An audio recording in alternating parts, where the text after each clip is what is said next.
Someone declares Ailette Rodeline a prodigy. The female lead's father expresses his determination for his child to become an alchemist, intending to teach her diligently. Another woman insists that Ailette is destined to be a legendary chef and pledges to guide her towards that path. Yet another lady interjects, asserting that Ailette should serve tea to the nobility to secure advantageous connections and a good partner, offering to take charge of her upbringing. All three vie for responsibility over Ailette. Meanwhile, Ailette herself acknowledges that amidst all the attention, she rightfully deserves their affection as she is an S-class transmigrator. She ponders, realizing that the age of transmigration has arrived. With the surge in deaths and missing person cases nationwide, though no direct connections have been established, experts caution about the importance of safety awareness. The age of transmigration emerges as a mysterious phenomenon causing chaos and panic. Online discussions attribute this phenomenon to transmigration, though some dismiss it as absurd. Evidence suggests otherwise. A commonality arises in the phone records of every deceased individual, a spam message promoting a life insurance package. Before accepting the insurance package, she receives a notification, "You have been insured." Later, after her demise, she awakens in an unfamiliar location, feeling bewildered. She observes numerous individuals and modern equipment surrounding her. Among them, she notices an employee-like girl informing a student about their transmigration assessment results, a novel with an F-class difficulty. Witnessing the student's joy, she observes the scene. She feels a bit confused upon hearing about the transmigration assessment. Suddenly, a puppy appears and confirms her thoughts, startling her. Nervously, she turns back, exclaiming in surprise at the sight of the puppy. Admiring its cute appearance with little wings and a laptop, she questions its identity. The puppy clarifies that it's an assessor from the assessment division of the Transmigration Bureau. Perplexed, she asks about the division, to which the puppy informs her that she's dead and in the afterlife. Saddened by the revelation, she struggles to accept her fate. The puppy explains that the gods overseeing the afterlife are highly interested in story-based content. Similar to how popular novels are adapted into various forms, the gods can use their powers to create new worlds or dimensionalize them. Currently, they have succeeded in sending the souls of deceased individuals to these dimensionalized worlds. However, not all souls are transmigrated. Since she has been summoned to the afterlife earlier than expected, she's likely to qualify for transmigration. The puppy inquires about her preferred genre, but she remains silent, feeling anxious. Suddenly, she feels a surge of energy and responds, expressing her desire to be in a childcare fantasy romance novel. Reflecting on her choice, she realizes that childcare fantasy romance novels offer an escape from her woeful and difficult past life. She believes that both the living and the dead deserve happiness. As an avid reader well-versed in various genres, she considers childcare fantasy romance novels to be the safest and most enjoyable option, guaranteeing an easy life. To her, it's the best genre of them all. She reveals her painful past, recounting the loss of her parents and brother as a child and the discrimination she faced from her uncle's family, who even took the insurance money. Despite years of hard work leading to becoming a civil servant and moving out, her sudden death leaves her facing the loss of her rent deposit. Desperate to move on from her woeful past and experience familial love, she earnestly desires to be the protagonist of a childcare fantasy story. She pledges to fulfill her role well. The puppy acknowledges her request and asks for a moment to consider it. The puppy enters the details into the laptop and the result appears on the screen. She feels excited but becomes frozen when she sees her results. The system reveals that she's been assigned to the novel Infinite Returns to Save the World, an action fantasy time loop with an S-class difficulty. The puppy expresses amazement at the rarity of an S-class assignment, while surrounding people react with awe at her achievement. However, the mention of the novel's intense suffering leaves her feeling uneasy. She reflects gloomily on her assigned novel, lamenting that it had to be Infinite Returns to Save the World. She vividly remembers the story's premise, a world on the brink of ruin due to the emergence of dungeons from the demon realm. In a desperate attempt to save the world, the protagonist of a holy order undergoes countless deaths and rebirths. The repetitive cycle of death and failure in the novel is incredibly frustrating to her. With a heavy heart, she asks about her character assignment. The puppy responds, taking her preference for childcare stories into account, and explains that she'll be transmigrated as a cute little girl with pink hair. However, her character resides in the manner of a noble who mistreats the protagonist, serving as the daughter of an exploited servant. Annoyed by the prospect, she expresses her dissatisfaction, feeling that being transmigrated into a random tree would be preferable. The puppy urges her to proceed through the gate, not wanting to delay the process further. She hesitates as the puppy assures her that the Bureau's support system will assist her after transmigration, but the puppy suddenly expresses shock. It turns out she's the first purchaser of the transmigration insurance full package, which reassures her. Confused, she questions what she bought, while the puppy excitedly explains that she's essentially the full package, explaining her S-class assignment. Before she can comprehend fully, the puppy rushes to transmigrate her, invoking the protection of the gods. She reacts with a mixture of awe and astonishment at the sudden turn of events. The system logs into the transmigrator support system, revealing the benefits of the transmigration insurance. Full package. A mandatory tutorial period, blessing of extreme growth, and a one-time cash deal. The mandatory tutorial period will commence before the novel's timeline, with the difficulty set to F and restricted actions. The novel operates within an infinite time loop, and the timeline will align with the novel after the tutorial. She transmigrates as Aelette Rodaline, awakening amidst noise, feeling disoriented. She jolts upright, suddenly recalling her death and the encounter with the strange puppy. Rushing to the mirror, she scrutinizes her reflection, confirming her suspicions. Frustration sets in as she realizes the reality of her transmigration. The system announces the synchronization completion, officially identifying her as Aelette Rodaline. She fondles herself, marveling at her doll-like appearance. Accepting her reality, she spends the next 10 minutes admiring her looks. However, she pouts in frustration, realizing that becoming a little girl doesn't match her expectations of being in a childcare novel. Instead, she's the daughter of a servant working for a noble who bullies the protagonist. Reflecting on the numerous villains mistreating the protagonist in the novel, she resolves to identify which family she serves. The system provides information about Gallet Castle, owned by Count Gallet in the far east of the Winchester Kingdom. A warning alerts her to watch out for the Count's spoiled son. Aelette is surprised by the detailed map of the manor, likening the experience to a video game. Suddenly, she spots the spoiled son of Count Gallet, causing her to be shocked once more. Aelette recalls the spoiled son of Count Gallet, born into a family renowned for their swordsmanship, yet lacking in skill with the sword himself, having to purchase his knighthood. Despite his shortcomings, he attempted to clear a dungeon alone, endangering himself until the kind-hearted protagonist intervened and saved him. Despite the protagonist's reluctance for reward, the Count's son insisted on repaying the favor, leading them back to the county of Gallet. Aelette understands the inevitable outcome of a meeting between the villainous spoiled son and the gullible protagonist. The young lord treats the protagonist as a mere mercenary, only to betray him upon reaching the county. Shortly after the protagonist's departure from the Count's castle, a dungeon burst unleashes demonic creatures that wreak havoc on the area. It's a particularly long and frustrating chapter, especially considering the mild payback for the protagonist's efforts. Aelette acknowledges that she could easily avoid the impending catastrophe by leaving the county of Gallet. However, she realizes that such disasters can occur anywhere, which is the real problem. Dungeons are spreading across the continent like tumors, and a dungeon burst could happen anywhere, claiming countless lives. She cries, feeling fated to die once the novel truly begins. If only she knew the story by heart, she laments, recalling her past enthusiasm for dark romance. Reflecting on her reading history, she remembers reading Infinite Returns to Save the World back in middle school. Aelette protests to the system administrators, emphasizing that not all transmigrators remember the novel they're placed in. She expresses frustration, stating that if she had a photographic memory, she would have attended a top university in Korea. Suddenly, the system presents a menu option. Ultimate Library. Aelette jolts in surprise, wondering what the Ultimate Library entails. The system describes the Ultimate Library as holding every book she has ever bought or read in her lifetime. Aelette expresses happiness, assuming that Infinite Returns to Save the World must be among the collection in the Ultimate Library. She eagerly searches for the book, but after a few failed attempts, she grows frustrated, finding textbooks mixed in. However, her spirits lift when she comes across the book titled 101 Ways to Date a Returnee. She reminisces about enjoying that particular book before finally locating Infinite Returns to Save the World. As Aelette reads her book, she realizes she has the complete set, boosting her confidence in surviving the challenges ahead. Reflecting on her recent experiences, she notes that she seems to be getting everything she asked for. Curious, she asks the system if there's anything else for her. The system offers the option to receive a one-time cash deal. Aelette becomes confused at the mention of cash, and gold coins start falling around her. Nervously, she wonders if it could indeed be money. System tell death benefit in accordance with the life insurance you subscribe to prior to death, 120 million cash. Aelette is stunned by her death benefit, totaling 120 million all in cash. She pauses, realizing that if there's cash, there must be something more.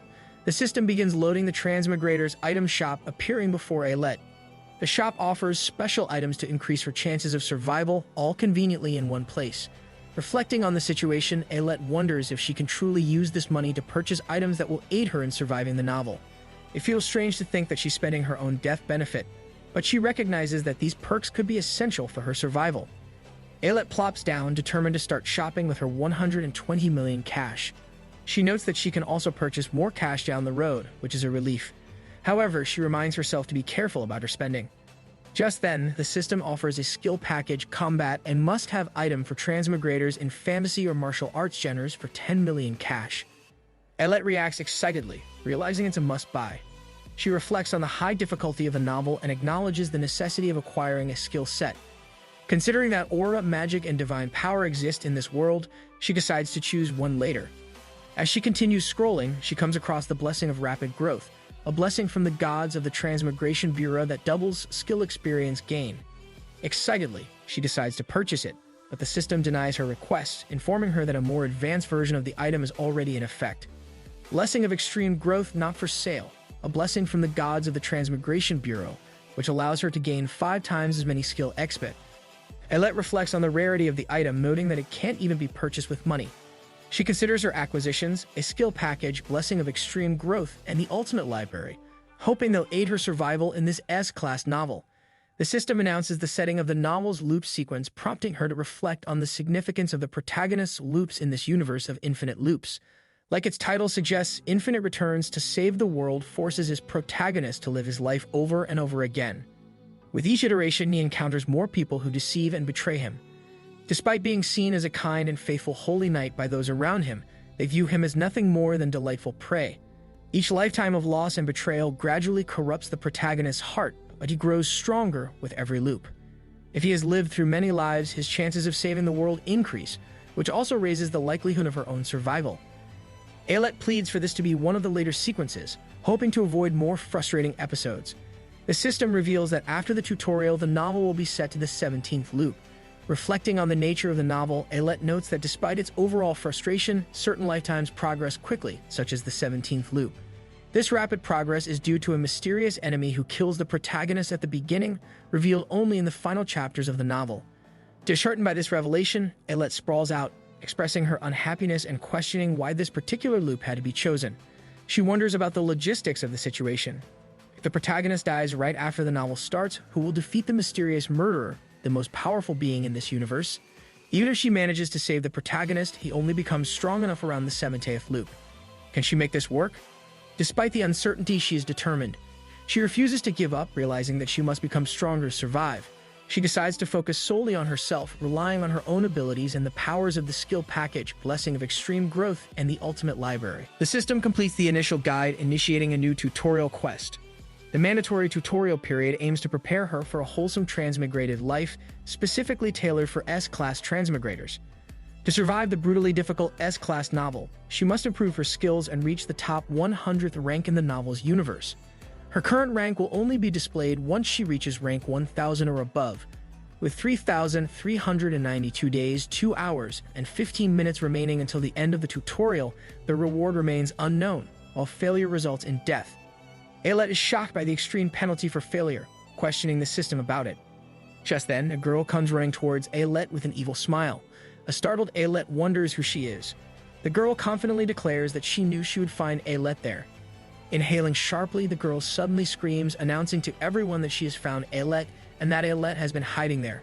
Perplexed by the sudden outburst, Ayelet nervously reflects on why the girl is shouting all of a sudden. An angry maid stomps over to where Ayelet is.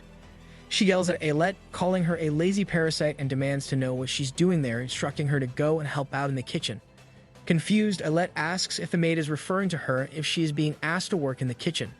The maid forcefully grabs Ayelet's hand and pulls her, emphasizing that there are no other parasites around and insists that she come with her immediately. Just then, Ayelet's father and her brother arrive at the scene.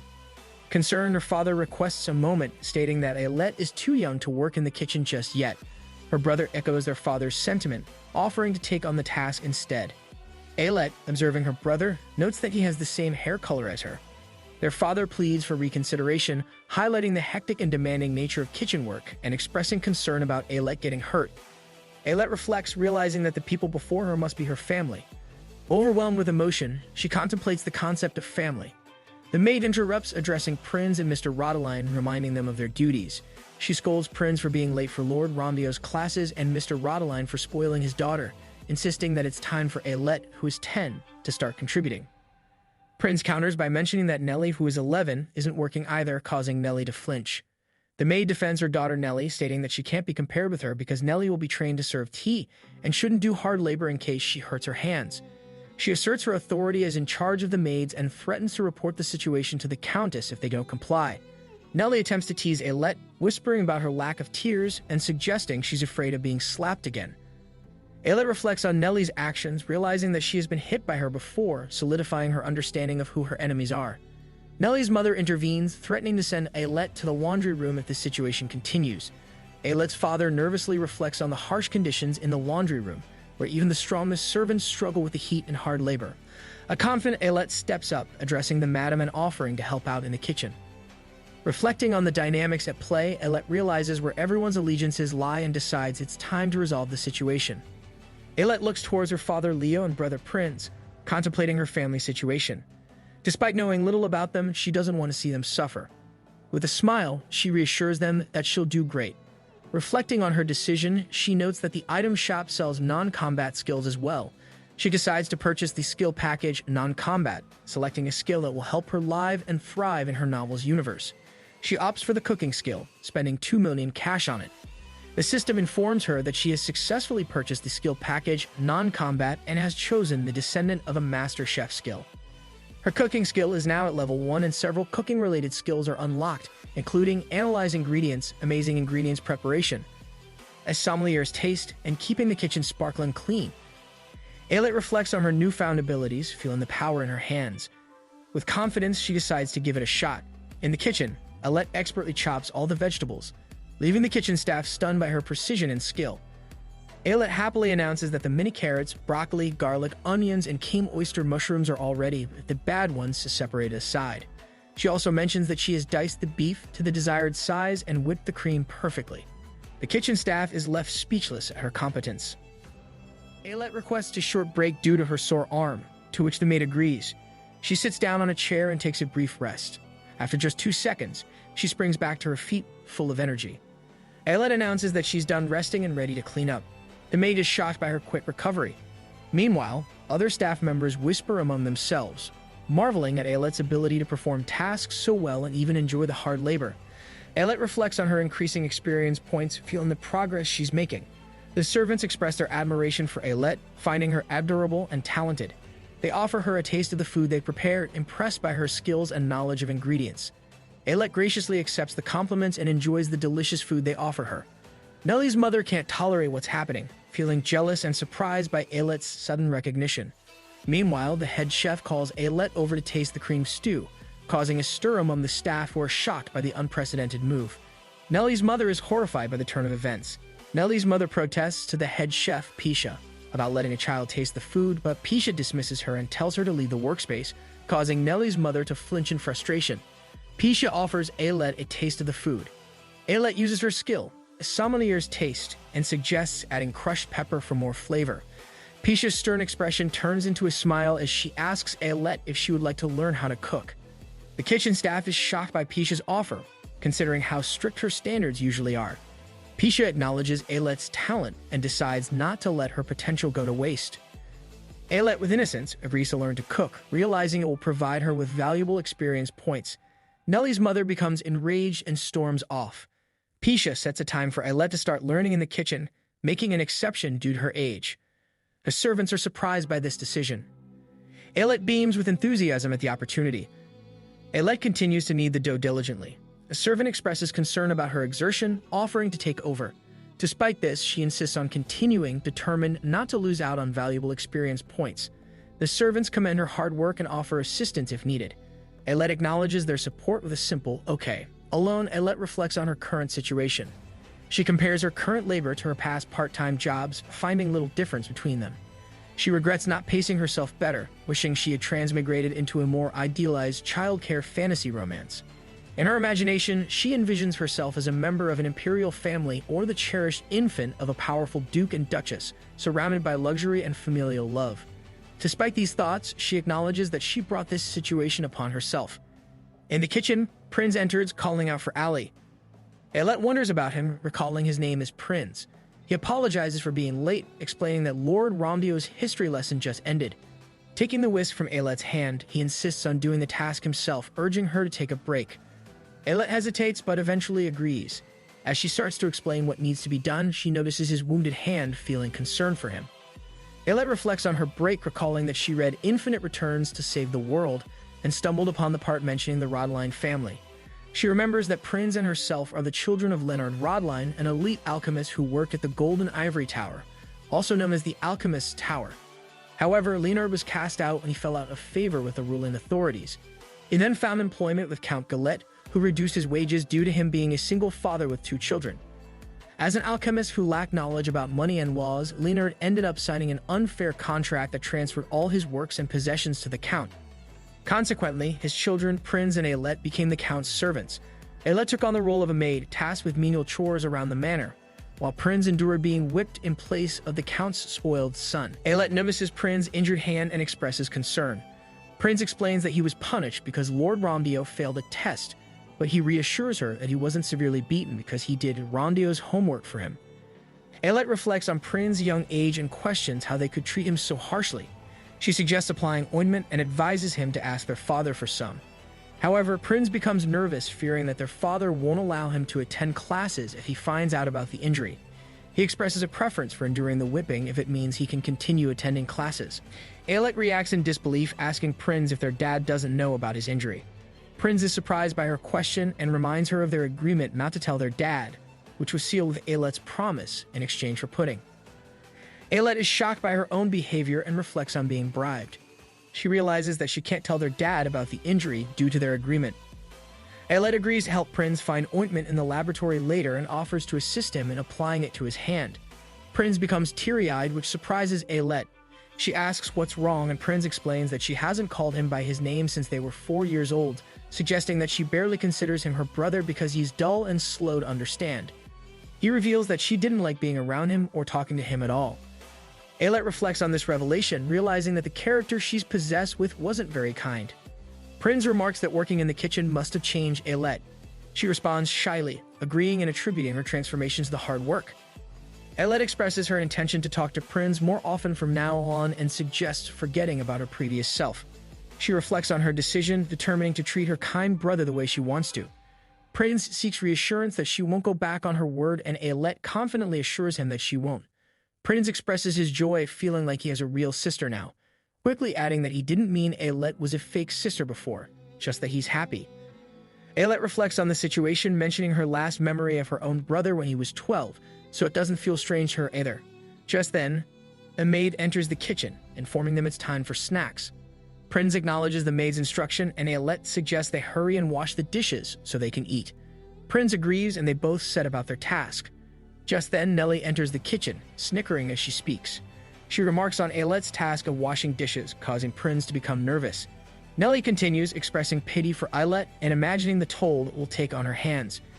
She contrasts her own task of preparing tea and snacks for the Countess, implying superiority. Ayelet reflects annoyed about Nellie, thinking that the girl keeps being mean to her. Ayelet is surprised by the system sound and wonders what it signifies.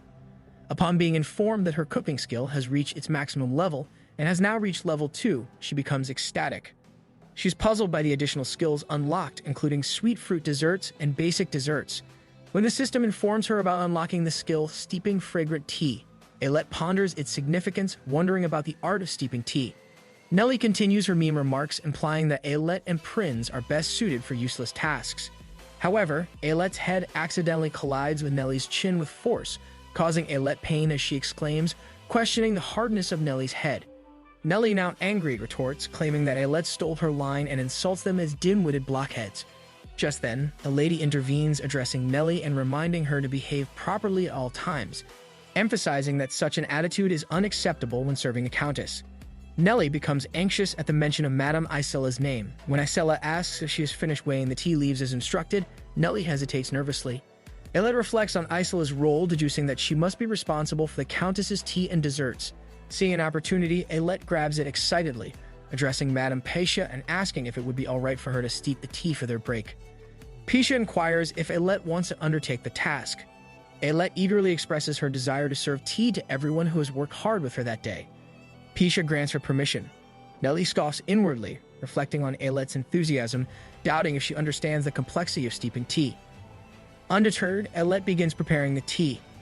After a while, Ailette excitedly announces, "Ladies, tea is served." The kitchen staff express their gratitude, calling her "our baby girl" and thanking her for preparing everything.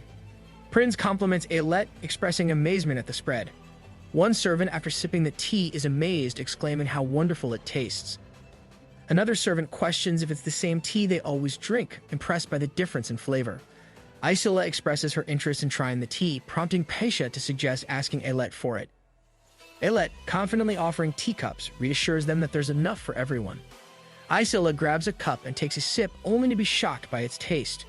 She addresses Ailette sharply, causing her to flinch nervously. Ailette responds timidly, addressing Aisela as "ma'am." Aisela demands to know what foolishness has led to the surprising flavor of the tea. Paisha defends Ailette, admonishing Aisela for being too harsh on her, reminding her that Ailette is just a child and that Aisela herself was enjoying the tea moments ago. Aisela asserts her sanity and criticizes Ailette for wasting her talent on kitchen work when she's destined to make and serve tea. Ailette, stunned and flustered, reflects on Aisela's statement, wondering if she's touched in some way.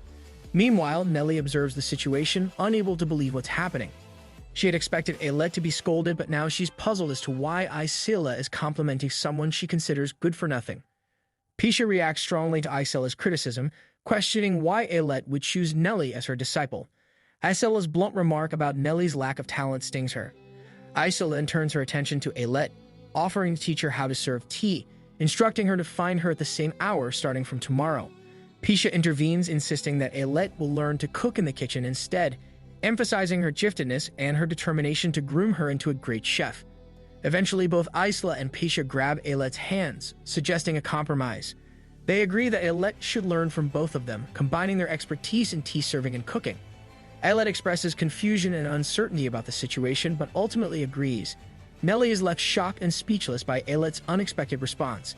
Ailette then smirks teasingly at Nellie before turning to Paisha and Aisela with determination, agreeing to try her best. Nellie becomes frustrated, unable to handle the unexpected turn of events. Ailette enters the room and asks Prinz if he found the ointment. Prinz responds sadly, informing her that he couldn't find any in their dad's bag. Ailette expresses shock, questioning if there's none at all. Reflecting on their father being a diligent alchemist, she had expected him to have plenty to spare. Ailette then mentions how the head maid always steals the ointments to moisturize her skin or for some other purpose. She wonders aloud if the butler is aware of this situation. Prinz suggests that everyone is involved in the ointment theft, including the butler, the head maid, and even the doctor. Ailette ponders this revelation, feeling increasingly uneasy about the treatment of the Rodeline family. Reflecting on the situation, she considers the scarcity of healers in their universe, with divine power being rare and often monopolized by religious orders. However, healers can be replaced by healing potions crafted by alchemists like her father, Leonard Rodeline, who is a top alchemist from the prestigious Golden Ivory Tower. Prinz resigns to waiting until he eventually finds the ointment. Ailette observes him and senses his gloominess even from behind. Concerned, she asks if his hand hurts. Startled, Prinz denies any pain but expresses sorrow that he missed the chance for Ailette to apply the ointment for him. Ailette reflects on the situation, feeling frustrated but realizing she has no choice but to help him if that's why he's upset. She assesses that they have all the necessary tools and ingredients except for one thing. A system notifies about the purchase of the skill package Non-Combat. Ailette is surprised by the mention of alchemy. The system announces that she has chosen the skill Descendant of a Great Alchemist and has acquired the skill of alchemy. Ailette wonders about using her newfound skill to make a healing ointment for her brother. The system informs about the skills acquired at level 1 of Descendant of a Great Alchemist. Analyze alchemic ingredients, craft beauty creams for smooth and moist skin, and craft fragrant natural soaps. Ailette feels sad, realizing that she cannot craft healing ointments at her current level, but she hopes to be able to do so at a higher level. Ailette, determined, ponders the situation, realizing that soap and beauty cream could still be useful. She then addresses Prinz, asking for his help and promising to assist him in applying the ointment in exchange. Prinz expresses confusion, noting they don't have any ointment. Ailette urges him to hurry, explaining that they'll acquire some if he helps her. Prinz hesitantly agrees, still unsure but willing to assist. In the night, Leo returns home to find the room messy and Ailette and Prinz sleeping on the floor. He gently moves them to the bed. Leo wonders if they fell asleep after playing with his things. He notices bottles on the table with a note attached. Curious, he picks up the note and reads it, realizing that Aylett managed to craft something. The note apologizes for making the items without his permission and instructs to give the soaps to the servants and the beauty potion to the Countess as a gift. It's signed by Aylett. Leo expresses surprise at the idea of a beauty potion as a gift, wondering why he didn't think of it himself. However, he quickly checks his excitement, reminding himself not to overestimate Aylett's abilities just because she's his daughter. As he inspects Aylett's beauty potion, he is stunned by its quality. He marvels at its texture, glow, and elasticity, noting how refreshing it feels without being sticky. Despite his lack of knowledge about beauty products, he recognizes the excellence of Aylett's creation and concludes that she is a genius. With a smile, Leo gazes towards Aylett and reflects on how proud he is of his little girl. Determined to nurture her talent, he decides that starting tomorrow, he will begin teaching her alchemy himself. In her dream, Aylett relives moments from her past life, groaning and moaning in her sleep as she calls out to her family. Unintentionally, she grabs Leo's hand while still asleep. Leo gently calms her, reassuring her that he's there and that she must be having a nightmare. Aylett blinks awake, surprised to see Leo beside her. Leo confirms that it's him and promises to stay until she falls asleep again. Aylett closes her eyes, seeking reassurance, asking if he promises. Leo affirms his promise, soothing her with a simple yes. In the middle of the night, Aylett wakes up feeling anxious and sweaty, realizing that Leo and Prinz are holding onto each of her hands. She reflects on her earlier dream and realizes that it wasn't just a dream. In her sleepy state, she clings to Leo and Prinz, crying out for them not to leave. Soon, she comes to her senses and realizes the embarrassing situation she's in. She feels foolish for making a scene. Aylett decides to leave the room to escape her embarrassment. Once outside, she thinks since she's wide awake from shame, she might as well read the novel. As Aylett reads the novel, she comes across a passage mentioning the Rodeline family. Her shock grows as she reads about a character named Prinz Rodeline, a servant of the place. He approaches a guest shyly and guides him to his room, reassuring him about the accommodations. However, her shock turns to disbelief and fear as she reads further. The guest questions if it's alright for him to stay in what seems to be a lady's room. Prinz reassures the guest, but Aylett drops the novel in horror. She can't believe what she's reading about her possessed character. The mention of Prinz's late sister leaves her scared and questioning her own fate. She wonders if she's going to die. Aylett, trying to rationalize, decides to read the passage again, hoping the story isn't as cruel as it seems. However, her fears are confirmed as she reads about her character's death. She becomes even more fearful as she reads further. The novel reveals that Prinz's sister, Aylett Rodeline, died after slipping and falling into a sealed dungeon deep within Gailet Castle. Prinz is unable to continue speaking and lays his hand on his sister's belongings, unable to put them away. Aylett realizes with dread that this fate awaits her character in the story, leading her to fear for her own future. Aylett reflects on the grim situation, questioning the castle's location and its proximity to danger. Determined not to accept her fate, she clenches her fists, acknowledging the challenges she faces. She resolves not to passively await her death, but instead to seek a solution. She believes that understanding the contents of the novel will provide clues to survival. With determination, she vows to read every last letter and defy her predicted fate. Aylett spends the entire night reading the novel, but by morning, she's left frustrated. Despite reading it multiple times, the ending still doesn't make sense to her. She's exasperated by the tragedy and suffering the protagonist endures, feeling it's too much for any character to bear. Feeling a sense of injustice, she addresses the author directly, questioning if a character truly needs to endure such hardship. She expresses concern not just for the protagonist's miserable life, but also for her own potential fate in this chaotic universe. Aylett recognizes the need for skills to survive, realizing the challenges ahead of her. The system notifies about the skill package Combat, essential for transmigrators in fantasy or martial arts genres. Aylett, determined, decides it's time to utilize the package she purchased. She intends to choose her combat ability from the available options, such as Aura, Magic, Divine Power, Martial Arts, etc., using her 10 million cash. Aylett, having made up her mind after rereading the book, decides to become a healer. She recalls how rare healers are in this universe and how the protagonist struggled due to the absence of a healer. Determined to fulfill the protagonist's needs, she chooses to become a healer. However, the system informs her that she has chosen the soul of a legendary saint and is acquiring the skill based on her chosen job, Divine Power. Suddenly, the system notifies her that the requirements are not met, preventing her from acquiring Divine Power. Aylett flinches and becomes nervous at this unexpected turn of events. The system then prompts her to complete a prerequisite quest, leaving Aylett wondering about the nature of the quest.